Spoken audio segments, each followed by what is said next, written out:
All right, so this lesson, this is a similar idea and movement to an older lesson that we have called face-to-face and butterfly turn. Basically, this is a tuck turn in open position, but this lesson is going to focus on how do we know if it's in 6 counts or if it's in 8 counts. So you might recognize this basic shape of 1, 2, 3, and 4, 5, 6, 7, and 8. And of course, the leaders can turn or not. Depending on their skill level. Skill level and how much space you have. Right. And then the same idea could also be done in 6 counts, which is a bit more challenging. 1, 2, triple step, ba-doom. And so we want to look at how this is led and followed successfully. So, leaders, from that rock step, triple go. That go moment of count 4 is really going to make or break how many counts we take this. So if I put a lot of energy into this rotation, then she'll probably do a triple step through that second turn. So if it's rock, step, triple go, Whoa. triple step. And I do that triple step to keep up with the oomph, the force that he gave me. The giddy up. The very specific moment of when Michael applies that force is on 4. 1, 2, 3, and 4. 5, and 6. But let's be really specific about what's happening in our handhold. So if we look at our hands, we've seen this before. And we'll see it again. When Michael pushes into my hand, there's got to be a finessed ability of actually pulling, going sideways, and then targeting the outer edge of my palm here. Because ultimately, in this turn, he wants me to rotate to my right. Okay. So, leaders, look at the palm right here. With this palm, there are different points on the hand that you can apply pressure. So if you apply pressure through the center of her bones, that will be a straight back energy for her. Because when we think of straight, we also think of the line from the center of my wrist going through the forearm and how it goes through my shoulder.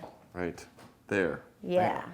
But we're going to work along the curve or the angle of this. So the trajectory for me, leaders, is this direction, but it's not straight, and I'm working around so that she gets that rotation.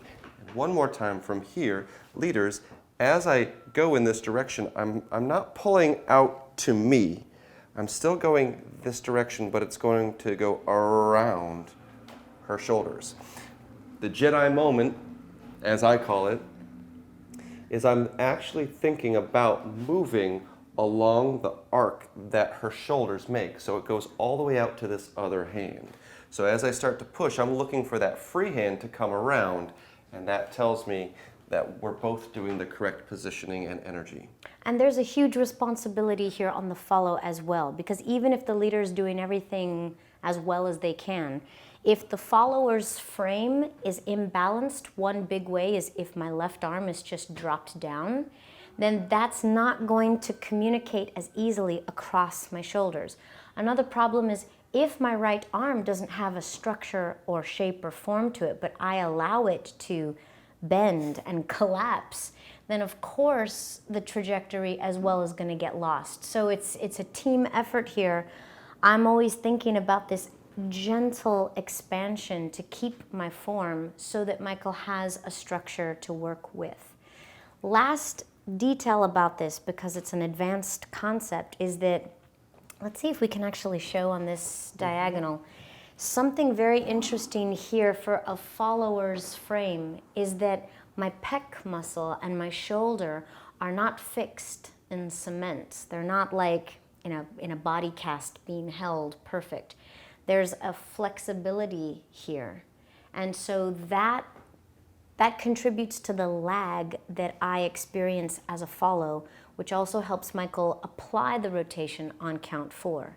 So if we have 1, 2, 3, and 4, did you see that microscopic moment of It's like a spiral feeling that goes from Michael's hand into my hand, through my shoulder socket, and eventually communicates with my sternum and my center.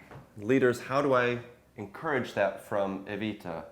The trajectory of my hand is actually almost like drawing a little hook or a J on the floor. So from the rock step, as I lead the hand out and around, can you see how I expand forward and then around the curve to start that turn for Evita? And my journey feels like forward, out. And there's the open of the shoulder.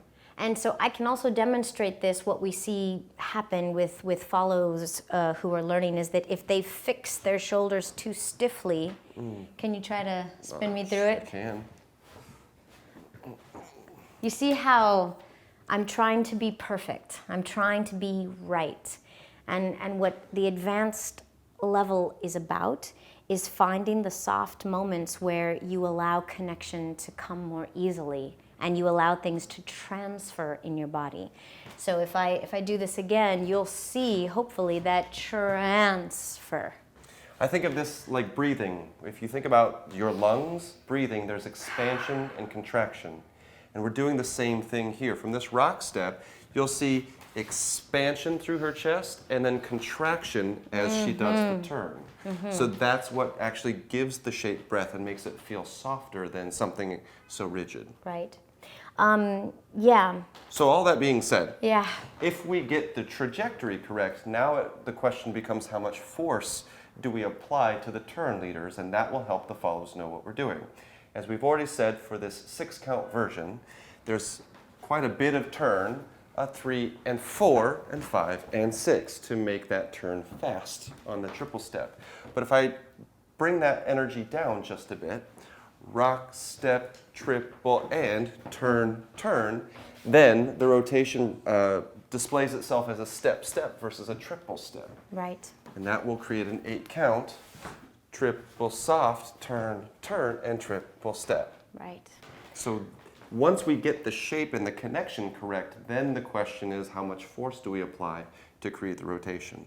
And follows at an advanced level, are you willing and able to triple step through your turns? Because oftentimes we also notice students, even if you get a lot of energy or spin, the follows are not ready to triple step while turning. And that, I think that's like an intermediate level concept that you want to master so that these kinds of movements are easier. So if you are struggling, I think what Evita is saying is go back to your solo work and you'll find that there is a doing your triple step down the line exercise. For followers, being able to triple step while turning, and then that'll make this move easier. And so the challenge here is it 8 count or 6? I don't know. That was 6. That was 8. Yep. So that's the game that you can play with your partner, mixing and matching leaders without telling your follow what you want and seeing if you get the result that you're looking for. Good luck. Thanks.